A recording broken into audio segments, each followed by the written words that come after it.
दोस्तों, आज की कहानी है भगवान श्री कृष्ण की महान भक्त कर्मा की। दोस्तों, आप में से कुछ ही लोग ऐसे होंगे जो कर्मा बाई के बारे में जानता होगा। चलिए आज आप इस कहानी में कृष्ण भक्त कर्मा के बारे में जानेंगे। दोस्तों, वीडियो को शुरू करने से पहले आपसे रिक्वेस्ट है कि वीडियो को पूरा देखना और अच्छा लगे तो लाइक, शेयर, कमेंट और मेरे चैनल को सब्सक्राइब जरूर कीजिएगा। तो चलिए कहानी को शुरू करते हैं। कर्मा बाई को मारवाड़ की मीरा भी कहा जाता है। जब जब भगवान कृष्ण का उल्लेख आता है, कर्मा का नाम भी आ ही जाता है। वो भगवान की महान भक्त थीं और भगवान श्री कृष्ण उनके हाथ से प्रतिदिन भोग ग्रहण कर भोग की थाली रिक्त कर देते थे। राजस्थान के नागौर जिले की मकराना तहसील में एक गांव है कालवा। इस गांव में जीवनराम डूडी के घर 1615 ईस्वी में एक पुत्री का जन्म हुआ। भगवान की बहुत मन्नतें मांगने के बाद इसका जन्म हुआ था। नाम रखा गया कर्मा। कर्मा के चेहरे पर एक अनोखी आभा रहती थी।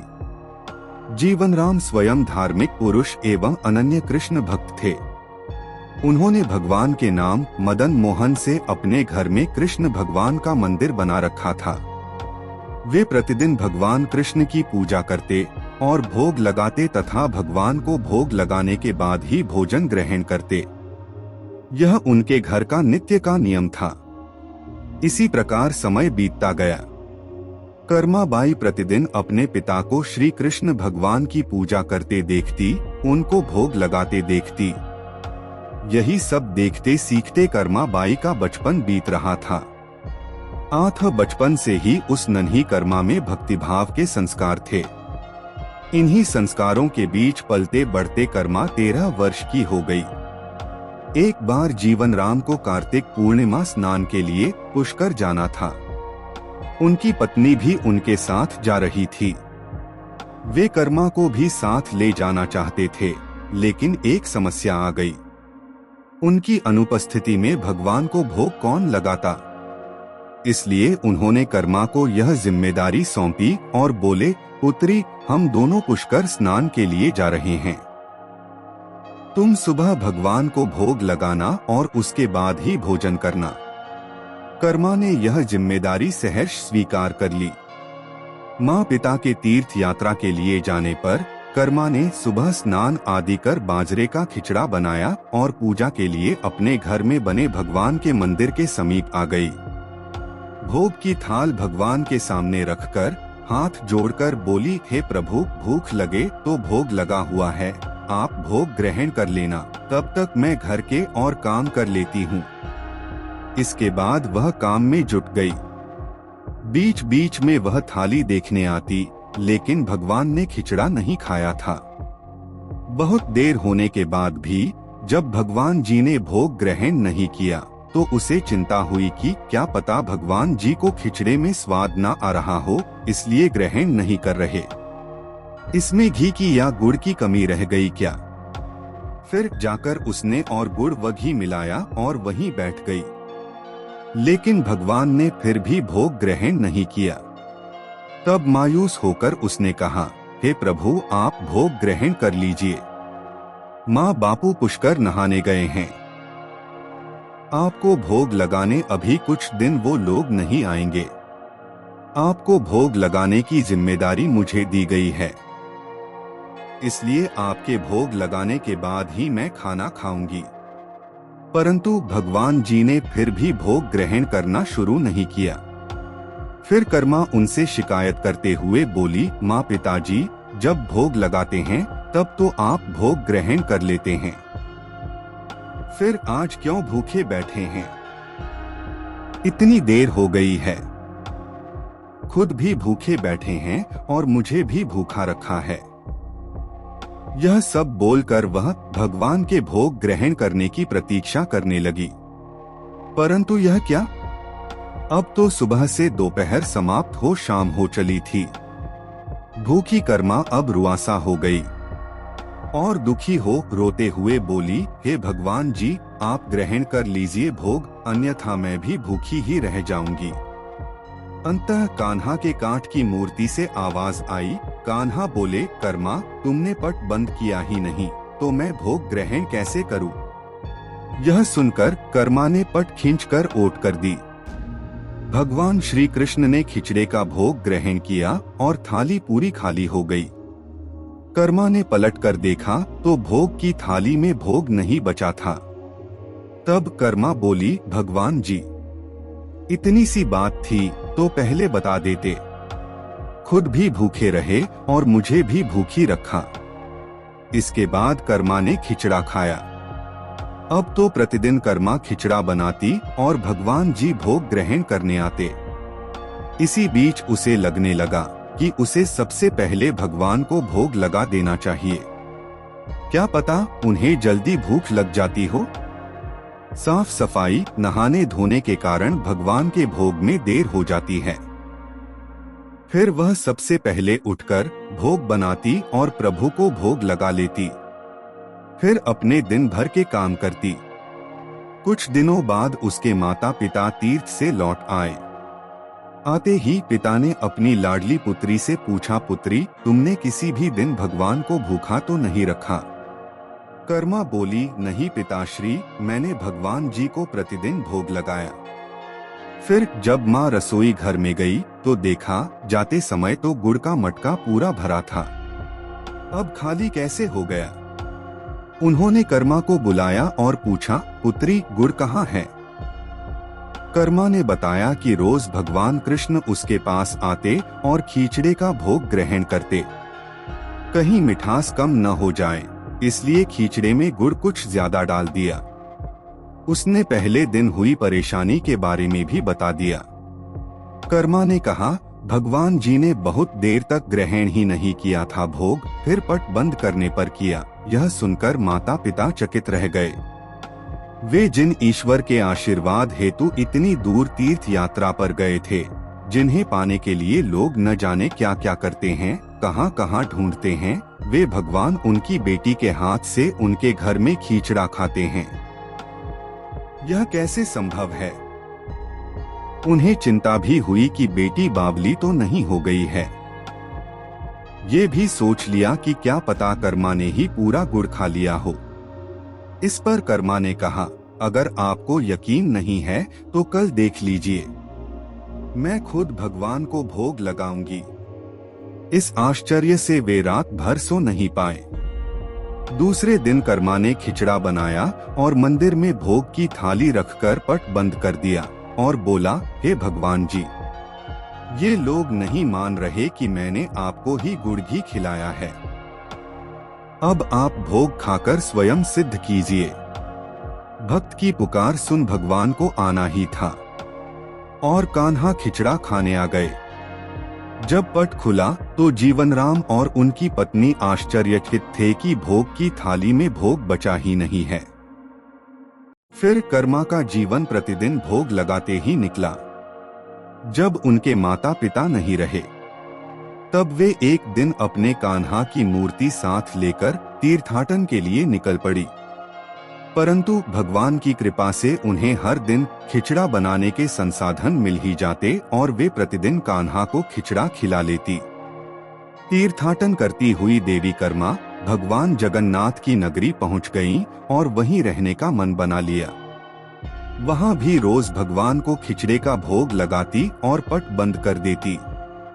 भगवान भी प्रतिदिन उनके भोग को ग्रहण करते।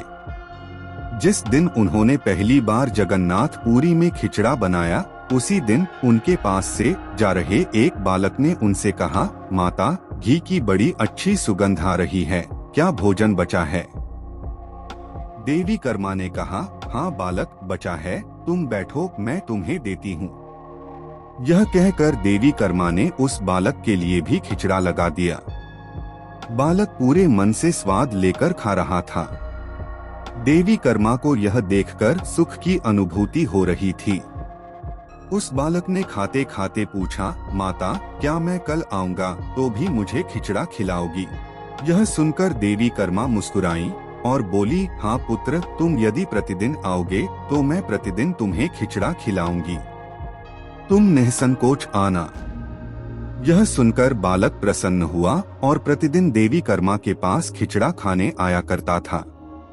एक दिन जब वह बालक खाना खाकर जा ही रहा था, तभी उसने देखा कि एक साधु बाबा वहां आकर देवी कर्मा से कह रहे थे कि हे देवी, आप बहुत धार्मिक महिला हैं, भगवान को प्रतिदिन भोग लगाकर खाती हैं, परंतु इन सब के भी नियम होते हैं। आपको बिना नहाए ऐसा नहीं करना चाहिए।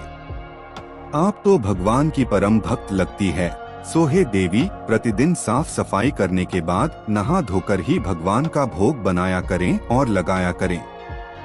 यह सुनकर देवी कर्मा ने उनको हाथ जोड़कर प्रणाम किया और कहा, जी साधु बाबा, आप जैसा कह रहे हैं मैं वैसा ही करूंगी, मैं इस बात से अनभिज्ञ थी। फिर साधु बाबा वहां से चले गए। अगले दिन से देवी कर्मा साफ सफाई कर नहा धोकर भोग बनाने लगी, परंतु अब भोग लगाने में देरी हो जाती और जब तक भोग नहीं लगता उस बालक को भी भोजन नहीं मिलता। बालक आकर माता से कहता, माता, देर हो रही है, भूख लगी है, भोजन दो। माता कहती, थोड़ी देर रुक जा लल्ले, मैं दे रही हूँ। बालक जल्दी जल्दी खाकर भाग जाता। कुछ दिन ऐसे बीते, परंतु यह कौन जानता था कि वह बालक साक्षात भगवान जगन्नाथ हैं, जो प्रतिदिन बालक का रूप धर कर्मा बाई के हाथ से बना खिचड़ा खाने आते थे। इतने दिनों में जब जगन्नाथ मंदिर में भगवान का पट भोग के लिए खुलता तो भगवान के मुख पर की खिचड़े का जूठन लगा होता। एक दिन पुजारी ने मुस्कुराते हुए मन ही मन कहा, हे प्रभु, आपकी लीला भी अपरंपार है। जाने किस भाग्यवान भक्त के यहाँ आप जाकर प्रतिदिन खिचड़ा खाकर आते हैं। फिर पूजा अर्चना हुई, दिन बीत गया, रात्रि हुई। रात्रि को पुजारी के स्वप्न में भगवान जगन्नाथ आए और उन्होंने पुजारी से कहा, हे भक्त, तुमने सही पहचाना, मैं अपनी एक अनन्य भक्त कर्मा बाई के यहाँ प्रतिदिन उनके हाथ का बना खिचड़ा खाने जाता हूँ।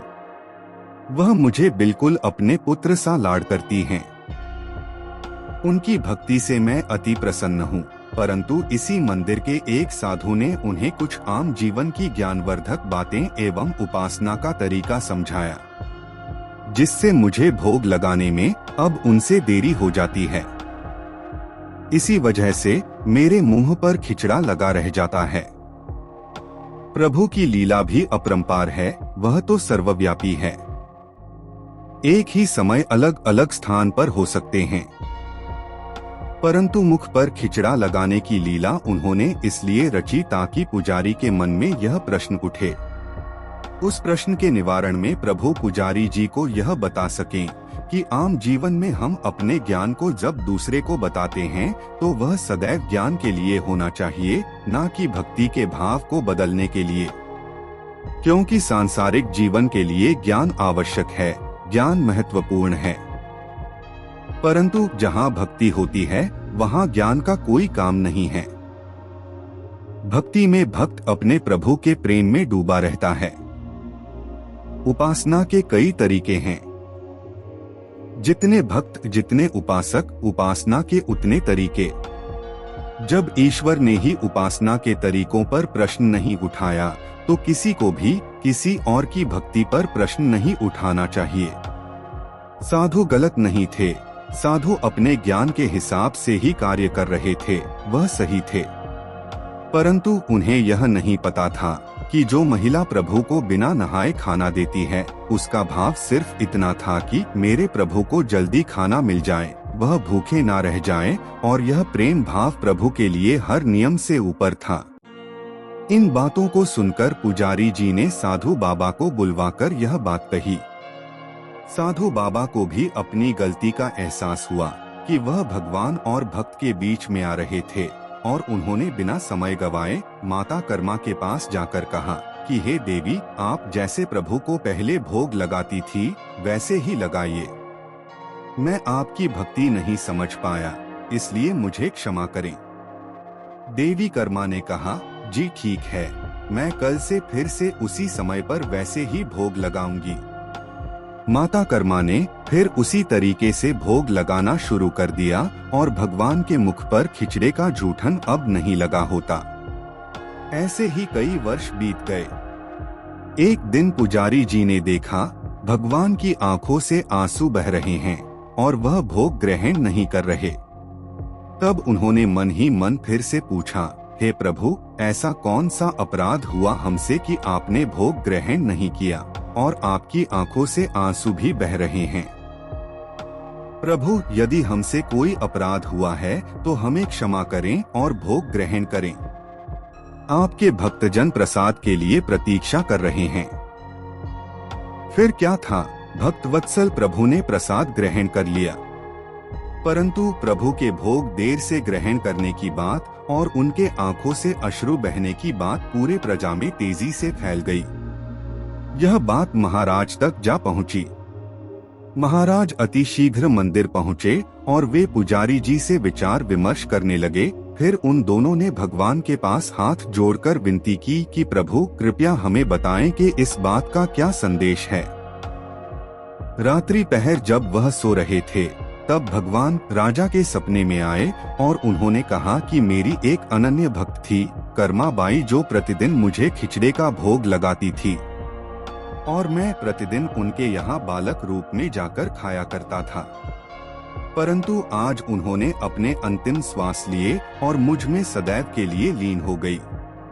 अब मुझे बालक की तरह प्रेम कर कौन खिचड़ा खिलाएगा।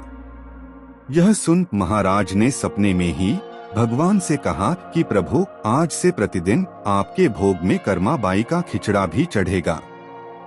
यही सपना उन्होंने अपने दरबार में सुनाया और उसी दिन से भगवान जगन्नाथ के भोग में कर्मा बाई का खिचड़ा भी चढ़ने लगा। यह थी भक्त कर्मा बाई की कथा और उनके खिचड़े से जुड़ी प्रभु की लीला। दोस्तों, उम्मीद है आज की कहानी आपको पसंद आई होगी। पसंद आई है तो लाइक, शेयर, कमेंट और चैनल को सब्सक्राइब कर लीजिए ऐसी ही और वीडियो के लिए। वीडियो देखने के लिए आपका बहुत बहुत धन्यवाद।